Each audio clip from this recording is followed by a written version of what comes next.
Hello साथीहरु, नमस्ते। हजुर सबैजनालाई स्वागत छ मेरो च्यानलमा। जब यो न्यू इयर सुरु हुन लाग्ने सिजन हुन्छ नि, चैत अन्तिम वैशाखको सुरु भएपछि चाहिँ यो कोइरालाको ठ्याक्क सिजन हुँदो रहेछ क्या। त्यसपछि यसको याद आउन सुरु भइहाल्छ मलाई न्यू इयर लाग्न थालेपछि चाहिँ।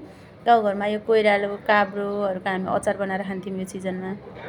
त्यही भएर चाहिँ आज म यसो तरकारी बजार गएको थिएँ, कोइरालो भेटेँ। त्यसपछि कोइराला लिएर आएर म पनि अचार बनाउन लाग्दैछु। हल्का पखाली, त्यसपछि यसलाई बोइल गरेँ, अनि काँक्रालाई काटेँ, अनि गाजरलाई पनि काटेर लगाएँ, अलिकति बन्दा लगाएँ। आफूलाई के मनपर्छ मुला होइन, त्यो सबै कुरा लगाउन सक्नुहुन्छ। मैले चाहिँ अलिकति आलु पनि मनपर्छ र मैले थोरै आलु पनि उसिनेर लगाएँ। त्यसपछि थोरै मात्रामा हरियो खोर्सानी लगाएँ। मैले चाहिँ मेरो बच्चाहरूले खाने भएकोले चाहिँ एकदम थोरै। त्यसपछि हरियो धनियाँ लगाएँ काटेर, अनि यसलाई चाहिँ माथिबाट सट्ट कागती अमिलोको लागि चाहिँ कागती निचरा हालेँ मैले। यसलाई अब आफूलाई अमिलो कति खान मन लाग्छ त्यो अनुसारले कागती निचरा लगाइसकेपछि चाहिँ अनि मैले पछिलाई अब हरियो केराउ लगाउँदा नि हुन्छ।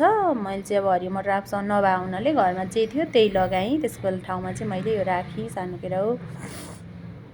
त्यसपछि चाहिँ अब मैले छोप बनाउँदैछु। यहाँनिर तिल र आलस मिक्स गरेर बनाएको छु। आफूलाई जुन मनपर्छ त्यही लगाउन सक्नुहुन्छ हजुरहरूले। मैले चाहिँ यही मनपर्छ मलाई, त्यही भएर लगाएँ। त्यसपछि मेथी झानेर बेसा टक्क मैले लगाइसकेँ।